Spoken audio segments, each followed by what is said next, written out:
La capital, en la ciudad de La Plata, la capital de la provincia de Buenos Aires. Y como siempre digo, tenemos ya en este instante la conexión de nuestro puente telefónico aéreo. Hay que inventar cosas, viste que todo el mundo recrea cosas, le pone nuevo nombre a lo mismo, pues nosotros también recreamos. Puente telefónico aéreo. Unimos la ciudad, dos capitales, la capital de la provincia de Buenos Aires con la capital federal, la ciudad de Buenos Aires. Y estamos justamente en conexión con uno de los economistas más importantes para mí y más destacado del momento en la República Argentina. Estamos hablando de Javier Milei. Javier, bienvenido a Ni Más Ni Menos. Sergio Solón te saluda. ¿Cómo estás? Buen día, Sergio. Es un placer enorme hablar contigo. Bueno, muchas gracias, querido. Gracias por estar ahí, por atendernos. Sé que venís de un viaje de ida y vuelta para hacer alusión a otro programa mío, pero allá de Buenos Aires, de otra emisora. Pero te agradezco como siempre. Sé que es tu día también de descanso y bueno, pero los amigos siempre jodemos un poquito, ¿viste? Así que... Los amigos no joden. Bueno, sí. Gracias. Javier, bueno, comencemos te propongo como esas películas de Hollywood que comienzan por el final. El final, vamos a tomarlo hipotéticamente, tiene que ver con lo que pasó el miércoles en el Congreso. Tiene media sanción justamente el presupuesto 2019. ¿Qué lectura haces al respecto? El presupuesto sancionado es la manifestación palmaria de que la sociedad argentina se divide en dos, entre los impresentables parásitos de la política y los que laburamos. Es decir, Argentina se encuentra con un desequilibrio fiscal monstruoso, necesita hacer un ajuste fiscal. Ahora, el origen del desequilibrio fiscal monstruoso es el derroche del sector público. Es decir, el ajuste debería recaer 100% en el sector público. Pero casi que te diría que más, para que eso diera lugar a la baja de impuestos que es tan necesario para que este país vuelva a crecer. Sin embargo, estas ratas asquerosas, inmundas, ¿qué hicieron? Votaron un presupuesto que originalmente contemplaba un ajuste del 85% sobre el sector privado y el resto sobre el sector público. Como decidieron que ellos no iban a renunciar a ninguno de sus privilegios, el ajuste recae 100% sobre el sector privado. Increíble. Con lo cual, no puede ser bueno lo que acaba de salir, bajo ningún punto de vista. Aún, digamos, cuando hubieran hecho algo más razonable, ¿sí? Difícil para lo que son la casta de la corporación política argentina, ¿sí? Pero suponiendo ese, digamos, aún en ese caso, digamos, como no hay confianza, como no es posible ganar plata en este país, ese ajuste no tendría contrapartida de inversión, con lo cual habría caída en la actividad, en el empleo, en el salario real, es decir, los salarios van a tener contrainflación, ¿sí? Vas a tener más pobres, vas a tener más indigentes, ¿sí? Vas a tener menos consumo, y que pueda bajar la inflación está por verse, ¿no? Por lo tanto, dicho y hecho, ¿no? Este presupuesto 2019 obviamente que es una suerte de verso, y por lo tanto... Quiero preguntarle una palabra autorizada para que la gente y doña Catalina lo comprenda. Si hablamos de contempla un 23% de inflación, ¿es creíble?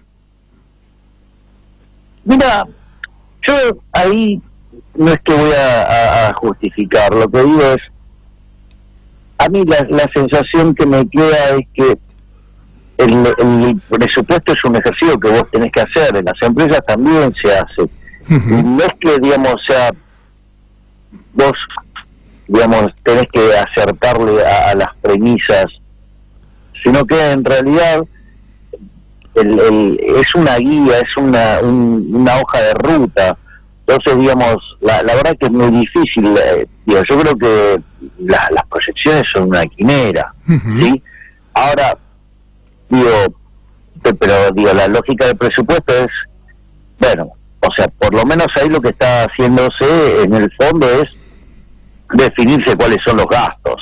Claro, totalmente. Entonces, digamos, me parece que tienen más que ver con ese lado, porque los gastos sí son ciertos, y aparte que está, digamos, más cuestionable en la parte de cómo se generan los ingresos, pero digo, bueno, puede estar sin presupuesto. Totalmente. Y la verdad es que con este nivel de convulsión económica, digamos, es bastante complicado, digamos, hacer una proyección. O sea, tampoco, viste, es pegarle porque le pego, o sea, no. Porque, viste, los kirchneristas, o sea, pegan por cualquier cosa, y hay que recordarles que ellos mentían la inflación, ellos mentían el PBI, digo, ellos metían los pobres debajo de la alfombra, ¿no?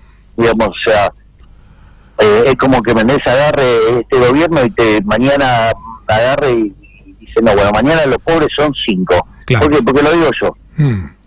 Totalmente. Menezes, o sea, y entonces todos los que van y lo miden los estigmatizás y los perseguís. Digo, a ver, entonces, digo, ¿cuál es la autoridad moral para cuestionar un número por parte de un tipo como Kicillof? ¿Entendés? Que dejó de publicar los índices de pobreza e indigencia diciendo que eran estigmatizantes, ¿entendés? Y así mentir tranquilo, ¿entendés? Mentía la inflación, o sea, previo a su ingreso a las filas del kirchnerismo publicaba un índice de precios de inflación, y cuando, digamos, pasó a estar a ser parte de la política, ¿entendés? O sea, se olvidó de publicarlo. O sea, te das cuenta, tiene un chanta. Entonces, digo, un tipo con doble vara, o sea, digo, actúa de una manera si está en la poltrona y actúa de otra manera totalmente distinta. Bueno, a mí me parece que, bueno, pero esa es la mierda de corporación política que tenemos, son esa basura. Digo, y, ¿sabes qué? En el presupuesto volvieron a ganar eso y volvieron a perder los honestos. Una vez más queda demostrado que la clase política en general, no en particular, porque también hay gente que vale la pena, y espero que algún día... Sí, bueno, los outsiders, o sea, hay outsiders. O totalmente. Sea, digo, te puedo nombrar, no sé, por ejemplo, a Olmedo, te puedo nombrar a Baldassi, te puedo nombrar a Nito Artaza, digo, gente que desde la buena leche trata de meterse ahí a tratar de arreglar algo. Totalmente. Pero, digo, la mierda de la corporación política se lo estructura, porque, digo, o sea, el negocio de la corporación política es ese. Totalmente. Javier, justamente, ayer en otro de mis programas, justamente el diputado nacional por la provincia de Salta, Alfredo Olmedo, me dijo textualmente que va por la candidatura presidencial para el 2019, ya que varios medios lo van poniendo, tanto en el interior como a nivel nacional, y algunos internacionales también, lo van poniendo como el Bolsonaro argentino. También dijo ayer, aquí mismo, en esta misma emisora, en otro programa, justamente dijo que si él llegara a ser presidente, si la gente lo acompaña, irrumpe ante una Cristina Fernández de Kirchner, ante el justicialismo, ante una Vidal Sibá, Macri, quien fuera, si irrumpe y termina dándose un efecto cascada y contagio de lo que está pasando con Bolsonaro justamente en Brasil, y también con el gobernador de Río de Janeiro, hay que decirlo, que es un estado muy importante, donde también hay apoyado, hay una evangelista que va a ganar la elección. Entonces digo, si llega a haber un efecto contagio aquí nomás, e irrumpe como está irrumpiendo aparentemente Alfredo Olmedo, dijo que te llevaría de economista. ¿Qué tenés para decir al respecto?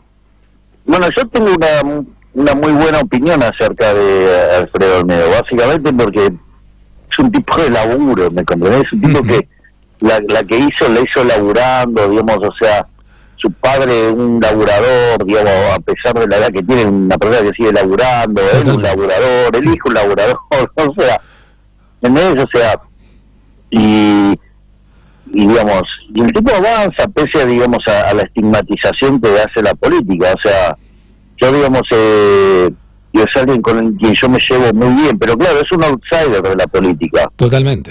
En principio, digo, yo le pediría que me deje cerrar el Banco Central, que es una propuesta que él apoyó, o sea, con lo cual, digamos, en ese sentido, yo no, digamos, no tendría problema de acompañarlo, digamos, o sea, digamos, como no tendría problema de acompañar cualquiera que me proponga la presidencia del Banco Central para ir y cerrarlo, ¿no? Que esté dispuesto a cerrarlo. Así que vos decís que desde su existencia las cosas se complicaron. ¿Por qué podríamos, a ver, cómo fue la complicación, si lo podrías sintetizar, de en qué complicó el Banco Central y cómo se haría como para cerrarlo, o cómo se seguiría sin un Banco Central para que la gente lo comprenda?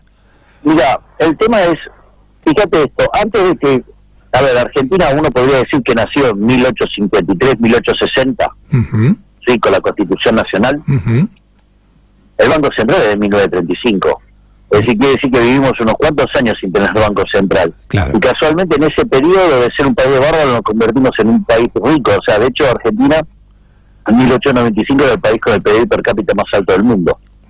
Increíble. Con lo cual, claro, parece increíble visto hoy, ¿no? Que estamos abajo del 60. Vos sabés que mucha gente, pero ahora es un simple paréntesis, mucha gente, jóvenes, muy jóvenes, creen que eso es un verso, disculpame, te lo digo con todas las letras. Como no lo vivieron y siempre escucharon quejas nada más de la Argentina, dice, no, creen que eso es mentira, y sin embargo fue una realidad concreta. O sea, a ver, con ese tipo de argumentos, entonces Julio César no existió. Claro, porque totalmente. ¿no lo conociste, Julio César? Claro. Digo, Cleopatra tampoco existió. No, digo, qué sé yo, no digo, no los conociste, ¿no? A vos, no, totalmente, a vos y a mí nos hubiese gustado conocerla a Cleopatra. Pero eso es otro tema. Estoy acompañado con una mujer mucho más hermosa que Cleopatra. Yo también, Mucho más hermosa que Cleopatra. La mía también, La mía también, La mía también. No sé, yo no conozco a tu mujer, digo, pero la mía es conocida. Sí, no, es cierto, es cierto. Sí, es cierto. Es cierto, no, entonces, con una sola foto lo ratificaría. Digo yo, ¿no? Entonces en un punto es que la inflación, previo a la existencia del Banco Central, era 3%. Después, cuando se creó el Banco Central, que fue mixto en los primeros 10 años, la inflación promedio fue 6%, o sea, se duplicó. Después vino Perón y lo nacionalizó, y nos legó el Banco Central Nacional y Popular, y nos dejó 225% de inflación promedio. Le quitamos 13 ceros a la moneda, destrozamos signos monetarios y tuvimos 2 hiperinflaciones sin guerra. Después vino la convertibilidad, donde en el primer año y medio digamos, se acomodaron los precios, y después, a partir del 93, Argentina fue el país con menos inflación del mundo. Después le devolvimos la navaja al mono asesino, que son los políticos. Durante los primeros 4 años del régimen K, la inflación promedio fue 10, en los segundos fue 20, en los terceros fue 30, dejando la bomba a los futuros, que era una hiperinflación plantada, ¿sí? Que, digamos, mirá vos, el que la logró eliminar, digamos, el que la logró contener, o digamos, o trató de ponerla en caja, digamos, fue Federico Sturzenegger, digamos, el funcionario que este gobierno echó, el único funcionario bueno que tenía, digo, lo echó. Fue una jugueta de Peña esa, ¿no? Sí, bueno, pero viste como es Marquitos Peña, cualquiera que, digamos, o sea, le haga sombra lo mata. O sea, debe tener un problema de inseguridad ese chico. Entonces, digo, ¿cuál es el punto? El punto es, vos querés erradicar la inflación, o sea, eliminamos el Banco Central. El proceso para eliminar el Banco Central tiene etapas, ¿sí? Sí. Entonces, ¿cómo sería ese proceso, Javier? Claro, porque en general, digamos, el Banco Central, ¿por qué existe? Existe como prestamista de última instancia, es decir, si hay una corrida bancaria, ¿qué hace el Banco Central? Te da redescuento. Los redescuentos es, o sea, los bancos ponen créditos en el Banco Central, y el Banco Central a cambio de eso le da plata. Claro. ¿Sí? Totalmente. O directamente le presta abiertamente. Entonces, en ese contexto, digamos, el Banco Central es un prestamista de última instancia. ¿Por qué? Porque los bancos trabajan con el sistema de encaje fraccionario. ¿Me comprendés? Que vos vas, haces un depósito, una parte la guardan y el resto la prestan. Entonces, si todo el mundo quisiera la plata simultáneamente, no la tendría, porque básicamente el sistema funciona con encaje fraccionario. Totalmente. De hecho, en otros países del mundo ese número es 5%. Acá, digamos, como son un país salvaje, los encajes en Argentina son más del 40%. ¿Me comprendés? O sea, es una burrada, digamos. O sea, pero bueno, es el país de mierda que tenemos. O sea, increíble.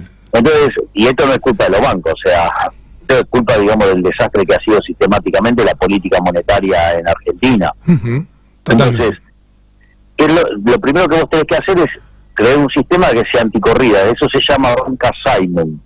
La banca Simon lo que hace es separar la banca de inversión del almacén de valor. Vos querés tener la plata en el banco, en un lugar, y sacarla cuando se te dé la gana. Bueno, eso vas al almacén de valor, pagas un fee de X% al año. Entonces, cuando vos querés la plata, vas, te la llevas. Claro. O sea, obviamente que te cobran, es como si fuera una caja de seguridad. Te cobran un fee para que vos tengas la plata ahí. Perfecto. Y después, si vos te gusta el interés, si te gusta ganar plata a tasa de interés, bueno, si te gusta el dinero, bancate la pelusa. Entonces, o sea, vas a ir a la banca de inversión, y ahí, digamos, invertirás en distintos fondos, digamos, que acorde a la tasa que vos quieras ganar, es el riesgo que vas a tener que tomar, elegirás el mejor fondo, ¿sí? Y bueno, y aquellos fondos que sean malos quebrarán, ¿entendés? Pero ese va a ser tu problema por haber elegido un fondo malo que asignó mal. Entonces, automáticamente, bajo ese contexto, el propio mercado va a limpiar a los malos y va a dejar a los buenos, como cualquier proceso de mercado. Totalmente. Una vez que vos haces eso, el sistema es un sistema anticorridas. Entonces vos, por ejemplo, lo que podés hacer es declarar la libre competencia de monedas, que se empiecen a circular por el país todas las monedas que, digamos, que quieras. O sea, todo ese proceso lo que va a hacer es que, como fue históricamente, dos monedas se terminen imponiendo. Mientras no sea el patacón, ¿no? Mientras no sea el patacón. Como que ponerlo a competir. Si la gente no lo quiere, digamos, o sea, va a tener un problema el emisor de la moneda. Claro. Es interesante lo que planteas, ¿eh? Claro, entonces, en ese proceso, lógicamente van a aparecer 2 o 3 monedas. O sea, yo te diría, con la idiosincrasia del argentino, seguramente la moneda en Argentina terminaría siendo el dólar. Claro, y sí. Una vez que, digamos, queda bien definida cuál es la moneda que eligieron los argentinos, ahí liquidás el Banco Central. Es decir, los pasivos del Banco Central los pagás con los activos que tiene el Banco Central. Los pesos los rescatarás contra los dólares y el resto de los títulos que emite el Banco Central los compensarás con otros activos, por ejemplo, los títulos públicos del Gobierno Nacional que están en cartera del Banco Central. Claro. Y ahí, una vez que haces eso, ya lo eliminas el Banco Central, supuestamente ya el sistema financiero empieza a correr y a trabajar, que ya está trabajando correctamente, con lo cual básicamente ya no necesitas la superintendencia, cerrás la superintendencia, o sea, digamos, que es la que regula los bancos, ¿sí? Y después, una vez que haces eso, no tiene motivo para existir, con lo cual evacuamos el edificio, lo llamamos a Bombita Rodríguez y lo hacemos volar por los aires.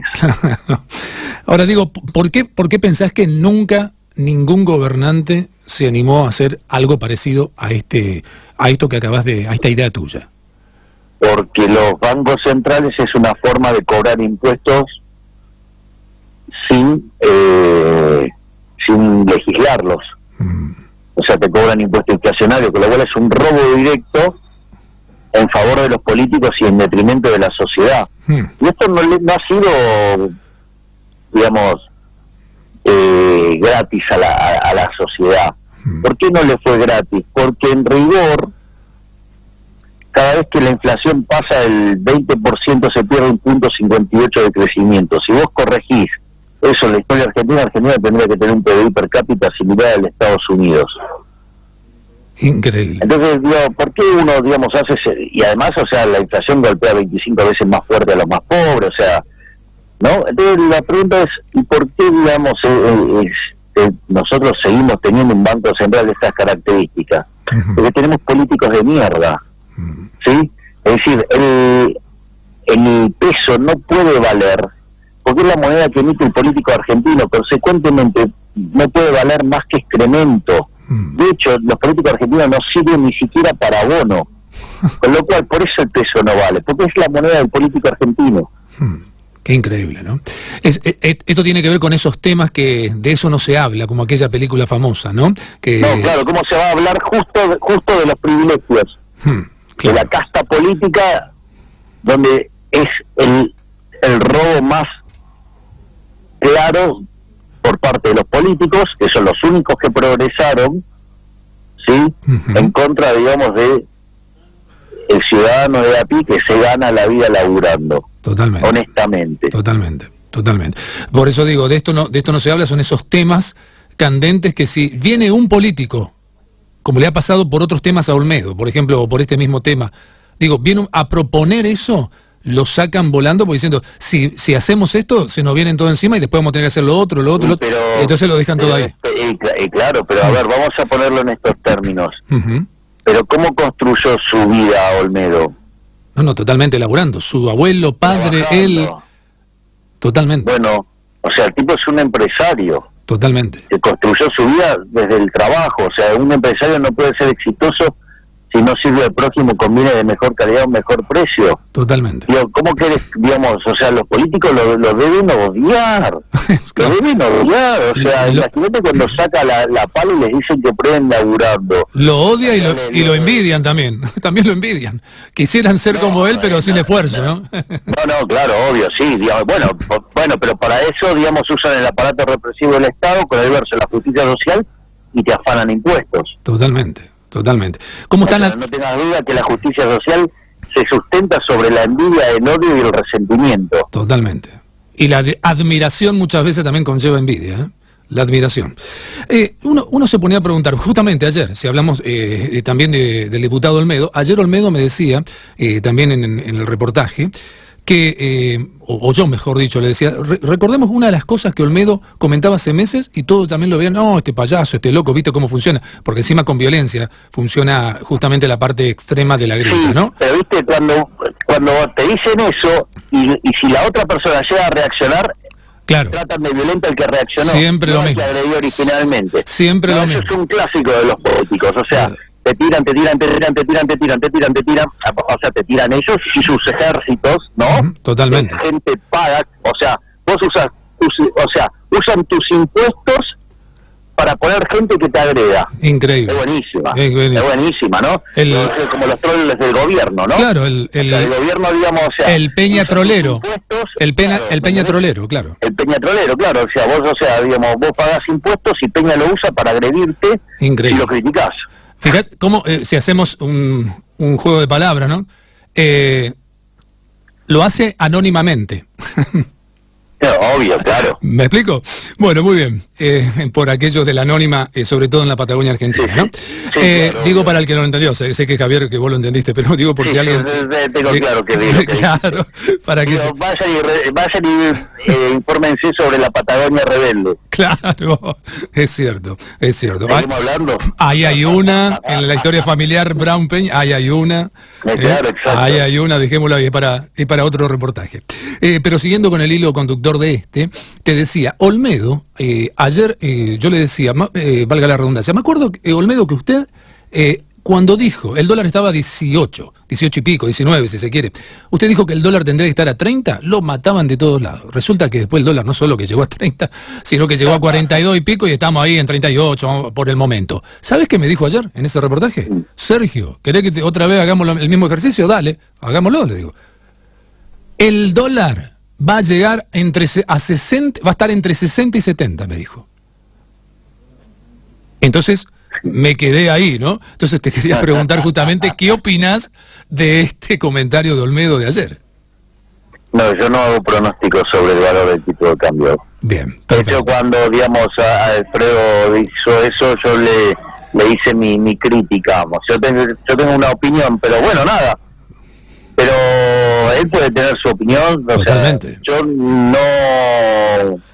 yo creo que no hay método científico para determinar el precio de ningún bien, y menos el del dólar, digamos, o sea, pero porque si vos pudieras determinar los precios de equilibrio de una economía, la Unión Soviética hubiera sido un éxito. Claro. Y sin embargo fracasó porque no pudo hacer cálculo económico. Totalmente, es cierto, ¿no? Y los chinos se dieron cuenta que para hacerse el comunista en esta vida terrenal hay que tener primero guita. Más o menos así, ¿eh? Y esto me lo dijo un chino, ¿eh? Un chino en la Argentina. Así que obviamente se escapó de aquello y vino para acá, ¿no? A ver, Javier, ¿estamos en los meses peores? ¿Va a ser peor todavía el 2019 a partir del veranito? ¿Qué pueden esperar los argentinos? Bueno, en principio se viene un momento muy duro, o sea, no vamos a empezar a ver números razonables de la economía, por lo menos hasta el segundo trimestre del año que viene. Bien. O sea, y la inflación me parece que, para ir a niveles razonables, te diría que eso no podría llegar a pasar hasta recién en la segunda parte del año que viene, con lo cual, y se viene un año electoral, o sea, está muy caldeado el ambiente, ¿no? Totalmente, muy caldeado, y más de lo que la gente se entera a través de los medios, ¿eh? Hay cosas que todavía no salen, si llegan a salir, mamita. Pero digo otra cosa, también te tengo que preguntar, ya que hablaste, obviamente, el año que viene es un año muy importante justamente desde lo electoral, entonces, pero siguiendo tu hilo conductor de tu último comentario, ¿el gobierno tendría el a favor de que en ese momento la cosa no estaría como está ahora, cuando lleguen las elecciones? Bueno, se tendrían que cumplir todas las hipótesis del gobierno, ¿no? Bien, bien, que es todo un tema. Por eso te lo digo. O sea, para mí se viene un año complicado, o sea, tenés diciembre, que siempre es complicado, con el agravante de que hay gente con mucha abstinencia de poder, o sea, porque ellos están sin robar y están como locos, ¿sí? Sumado a que la gente está verdaderamente peor, con lo cual, o sea, hay fundamento social y hay fundamento político, ¿no? Digo, los chorros están desesperados, o sea, imagínate que este gobierno les quitó el queso un rato, o sea, están con una abstinencia, el síndrome de abstinencia, están como locos. O sea, con lo cual, digamos, o sea, son capaces de ponerse ellos al frente, digamos, de los disturbios de fin de año, ¿no? Y de otros también, y de otros también. No, obvio. Después, o sea, tenés lo que es lo que ocurre en la economía argentina después de la tercera semana de febrero, que es cuando empieza a caer la demanda de dinero, con lo cual ahí, digamos, vos tenés que llegar con el problema de las LELIC resuelto, con una porque si no ahí la cosa se puede volver a poner complicada. Después tenés las PASO. Entonces imagínate si llega a salir una PASO, digamos, donde, digamos, empieza a haber encuestas previas a la PASO que la muestran a Cristina yendo un balotaje y ganando en segunda vuelta. Olvídate, estalla todo, me comprometo. Entonces, totalmente. Yo diría, seamos muy cautos porque, o sea, hay un montón de elementos que contemplarlo en las proyecciones y cuantificarlo no me parece que sea tan fácil. Por eso digo, tampoco quiero ir contra lo que es hacer el presupuesto, porque si te pones piqui, la verdad es que no lo hagas entonces. Claro, totalmente. No, yo estaba pensando, ¿no? Que sí, estoy totalmente de acuerdo con lo que decís, y yo agregaría más las complicaciones judiciales de muchos que encima ya están presos y otros que tienen miedo de llegar a ir, ¿no? Eso está claro también. Sí, pero bueno, hay gente que ya debería estar presa y no lo está, ¿no?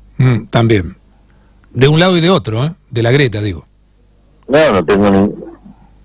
No, bueno, ahí, digamos, quizás yo tengo una discrepancia, o digo, en qué, para mí, cuál es la grieta. Hay un lado, digo, que no tendría que estar ninguno preso, y del otro lado tendría que estar todo preso. Porque para mí la grieta es, por un lado, los honestos que laburamos. Ah, claro, no. Sí. Dando riqueza, y por otro lado, la mierda de los políticos. Entonces son una manga de chorros. No es discrepancia, sino que me refiero a esto. Los del gobierno anterior y algunos integrantes del gobierno actual, a eso me refería. Claro, pero digo, sí, pero yo no pongo la grieta entre los K y los no K. Claro. O sea, sí. Para mí la grieta es los honestos contra los políticos. Totalmente. Y qué difícil es avanzar en un país como este, no imposible, lo vivo todos los días, siendo honesto poder, digamos, ir generando cosas, ¿no? Como decías antes, ¿no? Los complicados dicen que los complicados somos los que de alguna manera nos adelantamos y laburamos todos los días. Viste, comenzamos ahí en Reggiani, ahí en la calle Bonplan, los dos con el cafecito. Pero vos sabés el problema, que somos personas como nosotros, para los políticos que viven del afano a la gente. Totalmente. Digamos, respecto a lo que es nuestro caso, que vivimos de trabajar honestamente, o sea, fíjate que hasta le somos una externalidad negativa. Por eso. En el sentido de que, mirá, o sea... los matás con el contraejemplo, ¿no? Digamos, o sea, con tu propia existencia. Entonces debe ser por eso que tratan de reventarnos siempre de impuestos, pero lo que no se están dando cuenta es que haciendo eso se les va a complicar a ellos también, ¿no? Porque, o sea, nos van a empobrecer tanto. Pero bueno, digamos, en el fondo, digamos, esta raza de mierda llamada político argentino sueña con... es el comunismo. Y en el fondo sí, En el fondo sí. Y sí, en el no fondo, tengas sí. duda. Ahora, ¿cómo se cumple, No tengas duda. cómo se cumple la ecuación? No sé si coincidís, Javier, viste, porque ya que haces hincapié en esto, porque hablaste de resentimiento también. Generalmente la persona resentida es la que tiende a eso que acabas de decir y encima atea gracias a Dios, ¿no? Hasta que tiene un gran socaga en su vida, con el perdón de la expresión, entonces se acuerda de que puede haber algo superior a sí mismo, ¿no? Pero fíjate cómo se cumple la ecuación. ¿Coincidís que es más o menos ese el cuadro psíquico, digamos, de lo que abunda? Mira, yo creo que hacer esas interrelaciones, o sea, es bastante más complejo. Yo tengo algunas hipótesis, digamos, pero son hipótesis, o sea, más experimentales por el momento. O sea, yo todavía no tengo hecho, digamos, o sea, un cierre, digamos, claro. O sea, tengo claro, digamos, los valores que levantan un grupo y otro, ¿sí? O sea, tengo claro, digamos, que los valores del capitalismo es servir al prójimo, conviene mejor calidad, mejor precio, la cooperación social, el respeto de la propiedad privada, la competencia, ¿sí? La división del trabajo, ¿sí? Digamos, el ahorro, el esfuerzo, la inversión, ¿sí? Esos son los valores del capitalismo. Ahora, los valores del socialismo me queda claro que es la envidia, el odio, el resentimiento, el asesinato, a la muerte, el trato desigual frente a la ley, el autoritarismo, el robo, ¿sí? Ese es el conjunto de valores. La posverdad. La posverdad. O sea, ese es la discrepancia de valores. Ahora, yo, digamos, me parece que poner el tema, digamos, en términos de la religión, digamos, hay un problema porque, a ver, vos te encontrás como una persona como Bergoglio, ¿sí? Y que en el fondo, digamos, o sea, es un defensor del comunismo, ¿sí? Y para él, digamos, el eje central, digamos, es la justicia social, o sea, es alguien que aboga por la envidia, el odio, el resentimiento, ¿sí? El robo, el trato desigual frente a la ley. Es decir, ¿me comprendés? Totalmente. Entonces, digamos, qué sé yo, es complicado este debate. ¿Por qué? Porque desde mi punto de vista vos tenés por ejemplo, en la cabeza del Vaticano al representante del maligno en la tierra, por decirlo de alguna manera. No el representante de Dios para vos, no el representante de Dios, justamente. Claro, exactamente. A ver, digamos, cuando vos tomás el Evangelio de San Lucas, ¿qué dice? Cuando describe las 3 tentaciones a nuestro Señor Jesucristo, dice, en una, dice, el maligno se lo llevó a un monte y le dice a Jesucristo que si se pone de rodillas frente a él, le va a dar el poder sobre todos los reinos del mundo, ¿no? Y ahí les muestra todos los reinos del mundo. Y le dice que le va a dar ese poder si se pone de rodillas frente a él, porque ese poder le fue dado. Es decir, por eso no debería sorprenderte, sí, que todas las soluciones basadas en el estatismo, todas las soluciones efectivistas, sí, tienden a generar más pobres. Hacen que lo defienden y en realidad le quitan. Exactamente. Es como que se presentan con, una vez me dijo, ¿no?, un sociólogo, yo prefiero a un hijo de P que se me presenta como tal y yo decido si lo acompaño o no en lo que sea, por ejemplo, un político. Ahora, claro, que un político venga, que también es hijo de P, y se me presente con sotana, se me haga el humano, me hable de mis derechos, que me defiende, pero en realidad me da 1, porque en realidad para mí eran 10, es decir, me quitó 9, eso es peor todavía, dice. Bueno, por eso, o sea, así de, bueno, como verás, o sea, entonces lo que digo es, que mi pregunta es, por ejemplo, yo le preguntaría a Bergoglio, ¿usted, digamos, está a favor del robo?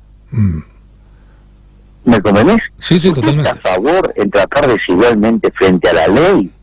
¿Usted está a favor de la envidia, del odio, del resentimiento? ¿Usted está a favor del asesinato?